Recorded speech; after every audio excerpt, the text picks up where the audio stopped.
इस बीच बड़ी खबर आपको बता दें कि भारत को लेकर फ्रांस के राष्ट्रपति ने बड़ा बयान दिया है। उन्होंने कहा कि भारत पर भरोसा है, इसीलिए उनका देश तकनीक शेयर करता है।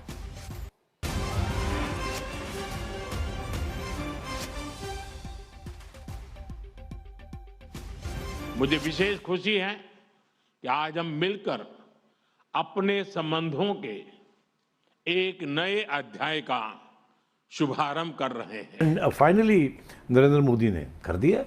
एंड आई ऑलवेज थॉट ये होगा। तो ये छोटी बात नहीं है, there is a big stakes involved over here. ठीक 114 एडिशनल फ्रेंच जो राफेल हैं उनको खरीदने की बात हो रही है। अब ये देखना होगा कि ये G2G होता है या G2B होता है या B2B होता है, यानी गवर्नमेंट टू गवर्नमेंट होता है, गवर्नमेंट टू बिजनेस होता है या बिजनेस टू बिजनेस होता है। ये देखने वाली बात होगी। तो इसके आगे तो मैंने आज कोई बहुत ज्यादा नहीं देखा। मुझे ये भी पता है कि एयरबस, जो कि एक यूरोपियन यूनियन का जॉइंट वेंचर है, यूरोपियन यूनियन की कई कंट्रीज मिल करके एयरबस बनाती हैं, उसका अभी एक मैन्युफैक्चरिंग यूनिट जो है वो खुलेगा बेंगलुरु के पास।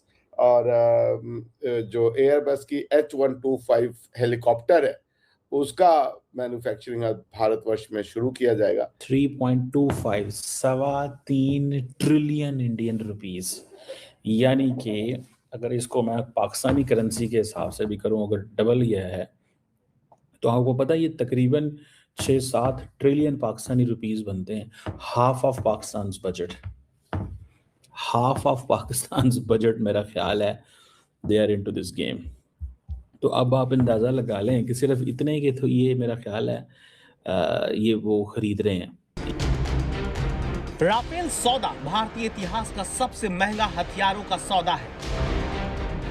3,25,000 करोड़ रुपए के 114 राफेल वाले इस समझौते को मदर ऑफ ऑल डील समझा जा रहा है। इसे ऐसे मानिए कि भारत का कुल रक्षा बजट 7,85,000 करोड़ रुपए है, वहीं राफेल का यह अकेला सौदा 3,25,000 करोड़ रुपए का है। डील के हवाले से और 114 राफेल जो फाइटर जेट्स हैं उस समय $40 बिलियन की जो है वो डील की है 40 अरब डॉलर की। क्या ये जो डील है वाकई इंडिया के लिए एक गेम चेंजर साबित होगी? अभी रिसेंटली हमने देखा कि पाकिस्तान के साथ जो जंग थी उसमें यही खबरें आई कि किसी ने कहा 4, किसी ने कहा 5, किसी ने कहा 6, किसी ने कहा 7। ट्रंप साहब तो 10 बता रहे हैं, लेकिन वो ये 7 नहीं बताते कि ये 10 जहाज या 2 जहाज या 7 जहाज किसके थे, लेकिन वो इस किस्म की बात करते हैं। हमें गर्व है कि भारत और फ्रांस मिलकर माउंट एवरेस्ट की ऊंचाइयों तक उड़ान भरने वाला विश्व का एकमात्र हेलीकॉप्टर भारत में बनाएंगे और ये पूरे विश्व को एक्सपोर्ट भी करेंगे। हम अपने संबंधों को स्पेशल ग्लोबल स्ट्रेटेजिक पार्टनरशिप के रूप में स्थापित कर रहे हैं। यह पार्टनरशिप केवल स्ट्रेटेजिक नहीं है, आज के उथल पुथल से भरे युग में यह ग्लोबल स्टेबिलिटी और ग्लोबल प्रोग्रेस की पार्टनरशिप है। इंडिया फ्रांस के बहुत करीब हो चुका हुआ है, फ्री ट्रेड एग्रीमेंट वो ऑलरेडी कर चुके हुए हैं, ठीक है जी। और 2026 वो कह रहा है, इंडिया मोदी साहब कह रहे हैं कि this is going to be the turning point for India EU ties. Modi साहब जो है वो कॉल कर रहा है कि हमें जो इंडिया फ्रांस है उनकी कोई बाउंड्रीज़ नहीं है, कोई पार्टनरशिप नहीं है, और इंडिया फ्रांस जो है वो अपने टाइज़ को, अपने रिलेशंस को अपडेट कर रहे हैं, एक स्पेशल ग्लोबल स्ट्रेटेजिक पार्टनर के तौर पे देखते हैं। और वो कहता है फ्रांस जो है इंडिया का ओल्डेस्ट स्ट्रेटेजिक पार्टनर है। ये बात गलत नहीं है नरेंद्र मोदी की, क्योंकि the partnership started when the York श्राक यूज्ड टू बी क्या उसे बोलते हैं यार, यॉर्क श्राक जो होता था वो उस वक़्त इसका था प्रेसिडेंट था फ्रांस का। तो उस दौर से लेके ये पार्टनरशिप जो है वो ये चल रही है। तो they are into this point वो इस पॉइंट में हैं कि हाँ, हमें कुछ ना कुछ जो है वो करते रहना चाहिए और अपनी अ, उम्मीदें और अपना वो सारा वो देख रहे हैं इस चीज़ को। बहरहाल that is one thing. 114 Rafale लड़ाकू विमानों में से 18 तैयार हालत में मिलेंगे, 96 भारत में ही बनाए जाएंगे।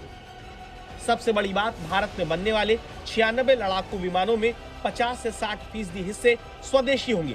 फ्रांस हमारी सिर्फ राफेल बनाने में ही मदद नहीं करेगा, बल्कि वो हमारे साथ मिलकर 5वीं पीढ़ी के MMCA लड़ाकू विमान का इंजन भी बनाएगा।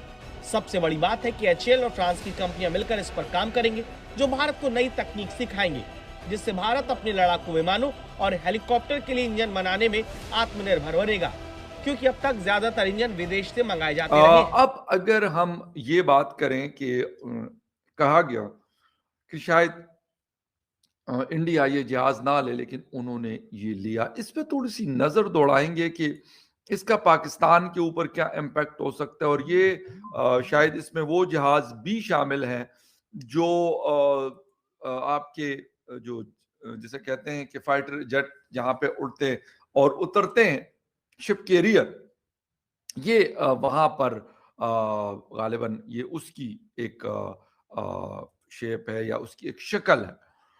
नरेंद्र मोदी साहब ने यकीनन इस डील की मंजूरी दी और स्पेशली उन्होंने जो अपना बजट बढ़ाया है, डिफेंस बजट, वो तकरीबन 90 बिलियन डॉलर से ऊपर जा चुका, ऑलमोस्ट 100 बिलियन डॉलर के करीब ये टच कर रहा है।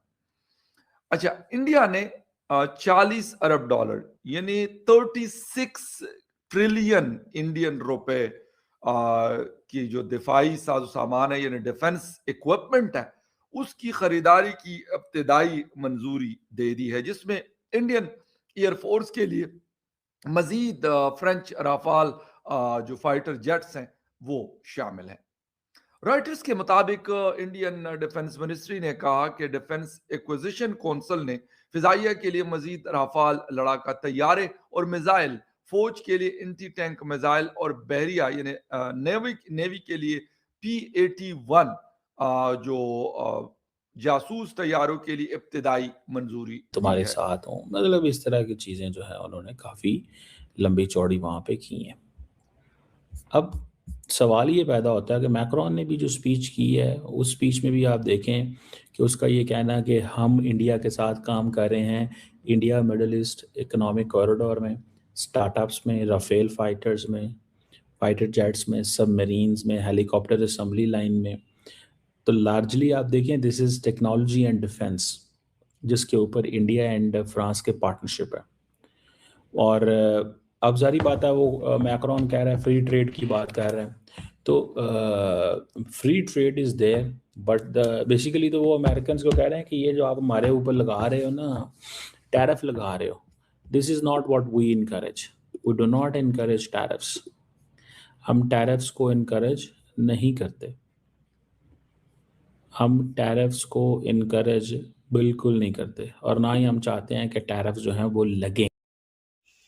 फ्रांस के राष्ट्रपति भारत के 3 दिवसीय दौरे पर आए, जिसमें भारत के साथ रक्षा समझौतों के साथ कई डीलें होनी हैं, जिसमें राफेल और मिसाइलें शामिल है। और मुंबई में मोदी और मैक्रो के बीच महाबैठक की गई, जिसमें राफेल और कई मुद्दों पर बात की गई, जिसमें भारत की डील हो गई और इस डील को देखकर दुश्मनों में खलबली मच गई। फ्रांस के राष्ट्रपति ने बड़ा बयान दिया और कहा कि भारत पर भरोसा इसलिए है कि उनका देश इसलिए शेयर करता है क्योंकि उसको भारत पर भरोसा है, और कोई देश नहीं है जो इतने भरोसे लायक है। और भारत की इतनी तारीफ की कि ये देखकर पाकिस्तान और चीन में तो खलबली मच गई और दुनिया हैरान है। और फ्रांस के राष्ट्रपति भारत के 3 दिवसीय दौरे पर हैं और उन्होंने मुंबई की सड़कों पर पैदल यात्रा की और आनंद लिया, और कोई चीज़ का कोई डर नहीं था। इस पर आपकी क्या राय है? अपनी राय कमेंट बॉक्स में ज़रूर दें और चैनल को वीडियो को ज़्यादा से ज़्यादा शेयर करें और बेल आइकन दबा दें कि खबर सबसे पहले आपको मिले।